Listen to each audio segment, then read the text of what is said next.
Live from New Delhi, you're watching DD India Live, India's voice to the world. I'm Ramesh Ramachandran. Coming up in the next 30 minutes. India urges Bangladesh to ensure the safety and security of Hindus, seeks strong measures against extremist elements.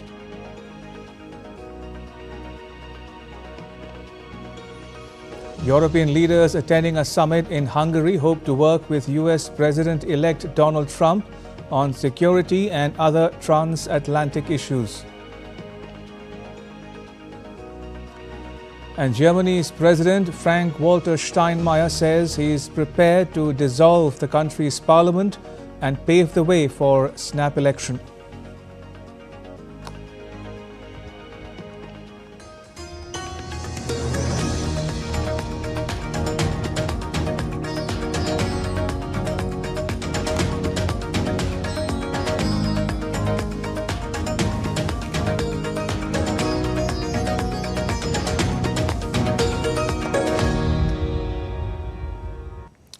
Right, first up, India's Ministry of External Affairs has asked Bangladesh to act against extremist elements indulging in violence against the minority Hindu community and ensure their safety and security.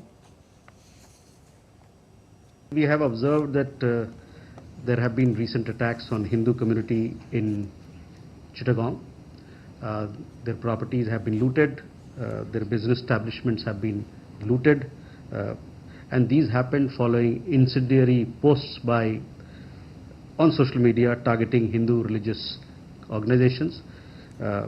It is understood that there are extremist elements who are behind such posts and such illegal criminal activities.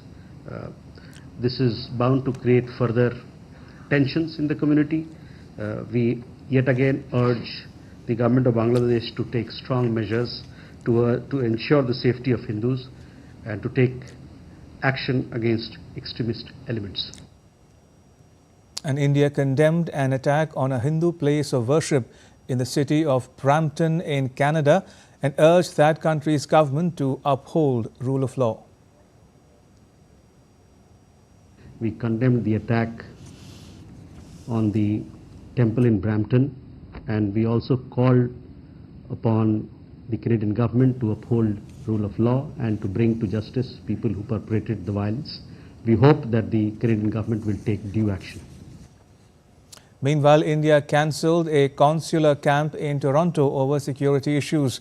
The spokesperson of India's Ministry of External Affairs said that a consular camp processes documents for the Indian diaspora. You would have seen the message posted by our consulate in Toronto that they have had to cancel the consular camp that they were planning to organize over the weekend because they did not get adequate security or security assurance from the host government. So that was the reason why these consular camps have been cancelled. As you know, we have a large diaspora in Canada. Many of these people, especially around the month of November, December, they need several documentation for continuation of their pensions and several other activities here in India. So this consular camp that we do is helpful to the community, to both people of Indian nationality and people who are of Indian origin but Canadian nationals today. So that is the reason why the consular camps have had to be cancelled. Moving on, France's President Emmanuel Macron has said that Ukraine's victory over Russia is in Europe's best interest. Addressing a European political community meeting in Hungary's capital Budapest, Macron said Europe's security cannot keep being outsourced to the US.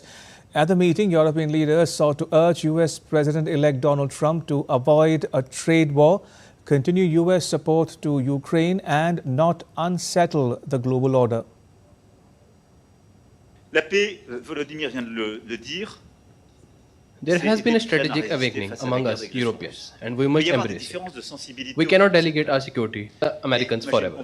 I believe it's also important to send the message that we are now providers of security solutions. So whether or not we are members of European Union, we must develop and promote a European preference in our industrial production.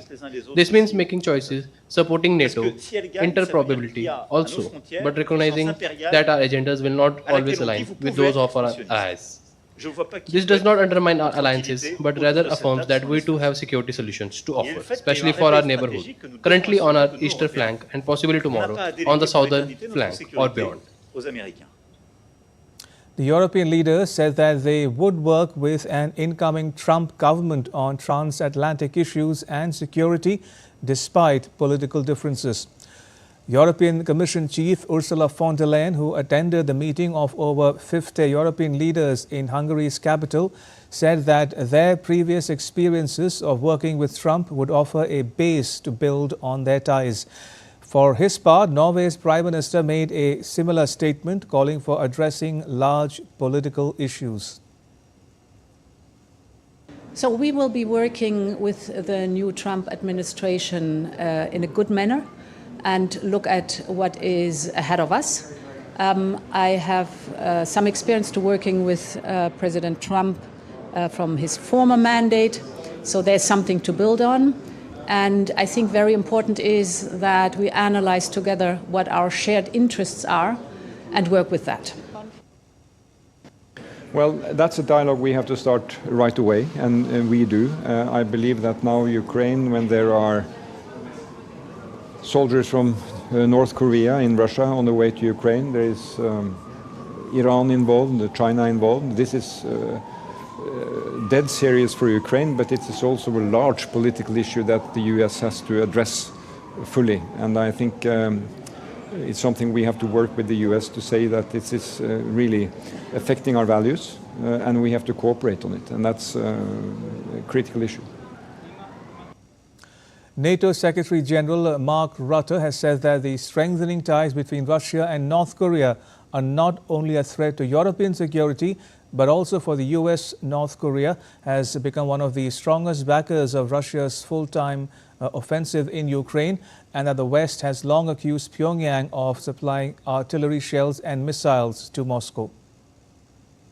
China, North Korea, Russia, and of course Iran. And this is more and more a threat not only to the European part of NATO, but also to the United States, because Russia is delivering the latest technology into North Korea in return for North Korean help with the war against Ukraine. And it is a threat not only to the European part of NATO, but also to the US mainland. And that means that the Indo-Pacific and the Euro-Atlantic, but particularly also within NATO, US, Canada and the European part of NATO, we have to work together. So I look forward to sit down with Donald Trump to discuss how we can face these threats collectively. Now, US President Joe Biden will address the nation at 1600 GMT on Thursday. It would be Biden's first speech after Trump won the election. Biden called Trump to congratulate him on his victory. Biden invited Trump to the White House for talks on the transition.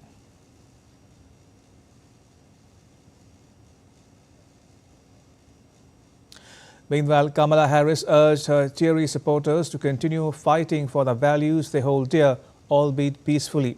On Wednesday, she conceded the election to Trump. DD India Shubhendu Ghosh was at the venue, and he sent us this report. While I concede this election, I do not concede the fight that fueled this campaign.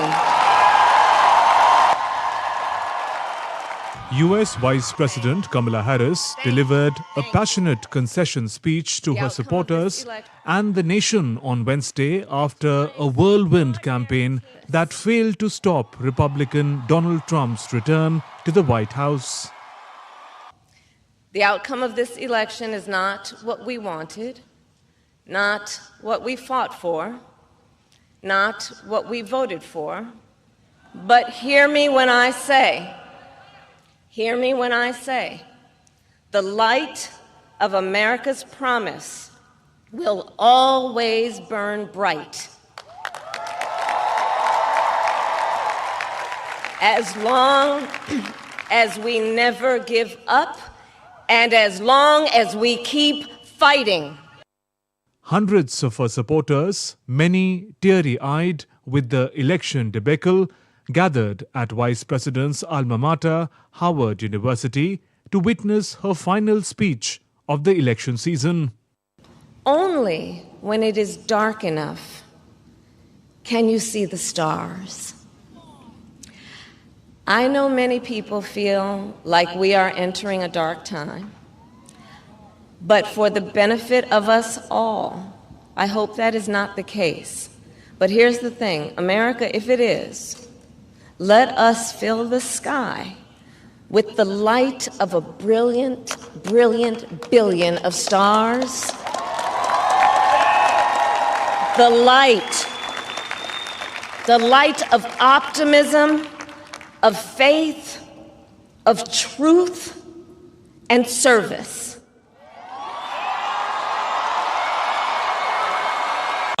I believe that she is a viable candidate for the presidency, was a viable candidate. And she held a lot of beliefs that a lot of us believe in and a lot of beliefs that a lot of us didn't believe in. But at the end of the day, she was the best candidate. She was the best one to go forward. I think the results are definitely a little disappointing, considering that I am a student here and I really did have high hopes for her to win. But we pivot. We have to find new ways to make a change within our system, whether or not we got the result that we wanted in the end. So I'm just curious to see how these next couple of months are going to go, and even the months leading after his inauguration. Sometimes you're given everything. Sometimes it ain't earned in 2 months. She wasn't chosen. She was given.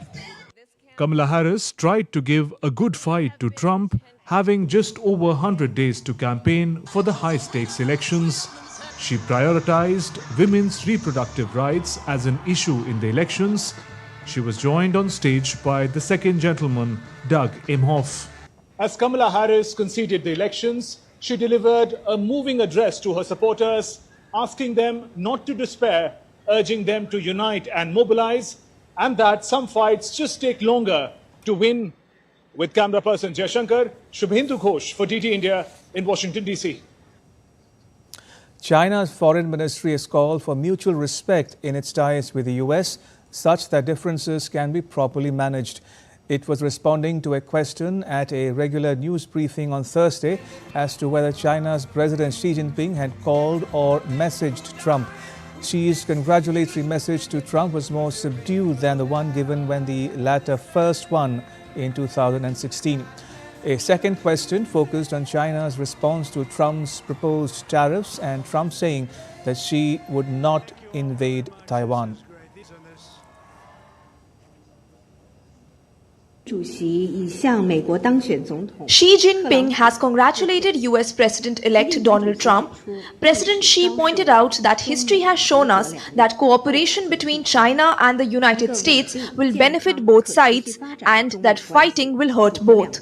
A stable, healthy and sustainable China-US relationship is in line with the common interests of the two countries and the expectations of the international community. Israel's Prime Minister Benjamin Netanyahu spoke with Trump to congratulate the Republican leader on his win. Netanyahu's office said that the conversation was warm and cordial. The two leaders discussed about the Iranian threat and the need to work together for Israel's security. Earlier in a message on X, Netanyahu said that Trump's return to the White House offers a new beginning for the US and a powerful recommitment to the great alliance between Israel and the US. Right, now take a look at what else is making news around the world.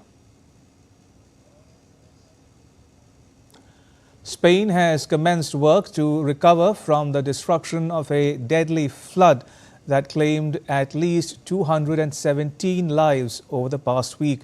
The Spanish government has dispatched 15,000 police officers and soldiers for rescue and reconstruction works. With a range of high-tech equipment, a new studio for television and film production has been launched in Riyadh, Saudi Arabia. This initiative aims to support Saudi Arabia's Vision 2030 and sets new standards for media production in the region. France's Foreign Minister Jean-Noel Barrot met his Israeli counterpart Israel Katz at the Israeli Foreign Ministry in Jerusalem on Thursday. He'll also visit Prime Minister's office to meet Strategic Affairs Minister Ron Dermer. And still to come on DD India Live. Mozambique witnesses the biggest demonstration yet against last month's disputed election. Australia proposes a social media ban for children under the age of 16. And India celebrates Chhath Puja.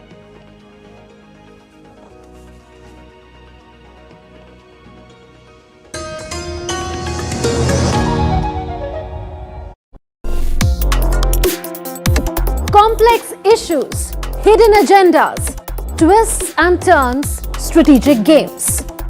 We think all dots are linked. We just need to connect them. Join me every week as I connect the dots to unravel hidden designs in statecraft, mysteries, and decode issues that matter to you. Watch Connecting the Dots with me at these times on DD India.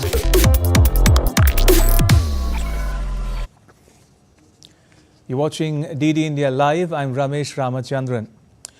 In response to Mozambican police attacks through tear gas and weapons to disperse demonstrators, hundreds of protesters burned tires in Maputo on Thursday. This is the biggest demonstration against last month's disputed election, which has killed at least 18 people in the police crackdown on the protests. The election results turned out in favor of ruling party Frelimo. Opposition and civil society groups have said the election was unfair as the results were altered.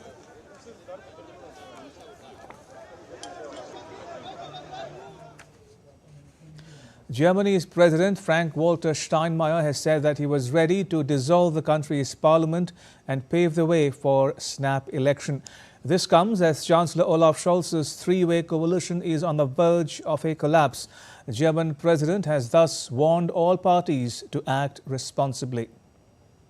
The German Chancellor has declared that he will call a vote of confidence in the Bundestag. This is the way in which Parliament can pave the way for new elections. The German president must decide on the dissolution of the Bundestag if the Bundestag withdraws its confidence in the Chancellor in accordance with Article 68 of the Basic Law. I am prepared to make this decision. Meanwhile, Germany's opposition conservatives urged Chancellor Olaf Scholz to allow a vote of confidence immediately and hold elections in January, the day after his rocky three-way coalition collapsed and plunged the country into political chaos. The coalition fell apart on Wednesday when years of tensions reached their peak in a row over how to plug a multi-billion euro hole in the budget and how to revive Europe's largest economy, which is headed for its second year of contraction. Friedrich Merz, leader of the opposition Conservatives, who is leading in nationwide polls, said this was too late and he wanted a vote of confidence immediately by the beginning of next week at the latest. Es gibt überhaupt keinen Grund. There is absolutely no reason to wait until January of next year to ask for a vote of confidence. The traffic light coalition no longer has a majority in the German Bundestag, and we have to call on the Chancellor with a joint resolution of the CDU-CSU Parliament Group in the Bundestag to call a vote of confidence immediately by beginning of next week at the latest. Anfang nächster Woche. Hurricane Rafael has slammed into Cuba as a Category 3 storm before losing some strength as it passed over the island and entered the Gulf of Mexico. The hurricane, which caused power outages in multiple regions, is the fifth major hurricane of the year in the Atlantic and the strongest this late in the year since 2020. According to the U.S. National Hurricane Center, Rafael is expected to bring storm surges, flash floods and mudslides. Amid the outages, 9 provinces in the west and central Cuba, including the capital Havana, have been placed on cyclone alert. More than 70,000 people have been evacuated from their homes. This is the second blow from a hurricane in Cuba in recent weeks. Hurricane Oscar walloped Cuba in late October, killing at least 7 people. The country's power grid has collapsed multiple times and millions were left without power for 4 days following a blackout. India's External Affairs Minister S. Jaishankar is on a 5-day visit to Australia. The minister met with the members of the Indian diaspora and lawmakers at the Parliament of New South Wales in Sydney on Thursday. He appreciated the Indian community for their contribution in energizing the India-Australia partnership. Earlier in the day, the minister held a meeting with CEOs and business leaders where he underlined the ongoing transformation in India in digital infrastructure, manufacturing and skilling. He said the robust business and investment linkages between the two are key drivers of the comprehensive strategic partnership. The minister also highlighted the work done in the third term of the Modi government for promoting global trade. We've done less than 150 days of the third term, but even in this period we have made we've taken some very big calls. Among the calls which might be of interest to you, one is to set up 12 major industrial zones across India with a view to attracting global manufacturing and promoting domestic manufacturing. Secondly, to double down on the infrastructure spending because the infrastructure investments are still primarily driven by government spending. 3, a big focus on human resources development, on skills. Australia has joined the list of countries that have vowed to curb social media use by children through legislation. But in Australia's case, its policy is one of the most stringent in the world. Australia's Prime Minister Anthony Albanese said the government would legislate for a ban on social media use for children under 16, citing risks to physical and mental health of children from excessive use. Look at other people that go to your school and it's like a bit like, oh my God, I need to be like them. I need to post more. I need to get likes and stuff like that. I get really irritated when I have more followers, but then I follow more people. Australia has unveiled one of the world's strictest social media restrictions for children. Prime Minister Anthony Albanese announced that the government will introduce legislation banning social media use for children under 16 years of age. Now, government's proposed age is 16. That decision was made in Cabinet on Monday, and that proposal will go to the National Cabinet meeting that I'm convening online, a virtual meeting tomorrow morning. The onus will be on, just to go through some of the details, the onus will be on social media platforms to demonstrate they are taking reasonable steps to prevent access. The onus won't be on parents or young people. There will be no penalties for users. Australia is trialling an age verification system with the restriction potentially in place by the end of 2025. Albanese justified the move by citing concerns over social media's harmful effect on children's mental and physical health. The ban will apply to all children, regardless of parental consent or existing accounts. The new law will target major platforms like Instagram and Facebook, TikTok, X, which was formerly Twitter, and YouTube. Australia's policy places it at the forefront of global efforts to protect children online. While France proposed a similar ban for those under 15 years last year, with parental consent as a workaround, the US has for long required parental approval for children under 13 years of age. A similar bill is to be presented in the British Parliament, with main provisions including raising the age of internet adulthood from 13 to 16. If successful, Australia's approach could serve as a model for other countries trying to address the risks of social media for kids. Bureau Report, TD India. Celebrations of the auspicious Chhath Puja festival are underway across India. Now, devotees were seen performing puja rituals at Yamuna and Ganga rivers. Chhath Puja is a vibrant festival dedicated to the sun god and his consort Chhati Maiya. It includes rituals of fasting, bathing in rivers and prayers at sunrise and sunset. On the occasion of Chhath Sandhya Arghya, Prime Minister Narendra Modi extended his greetings to all devotees. In a social media post, he wished for happiness, prosperity and good fortune in everyone's life in this festival, which is a symbol of simplicity, restraint, determination and dedication. For her part, President Draupadi Murmu also extended her warm wishes to all countrymen. In Nepal, devotees gathered in Kamal Pokhri and Gauri Ghat in Kathmandu Valley to celebrate Chhath Puja, a festival popular in Nepal's Terai region and bordering India's Bihar state. Decorated with flowers and lights, Chhath Ghats drew thousands of onlookers as devotees offered prayers to the sun god. Nepal's Prime Minister KP Sharma Oli extended his best wishes to all citizens on this auspicious occasion.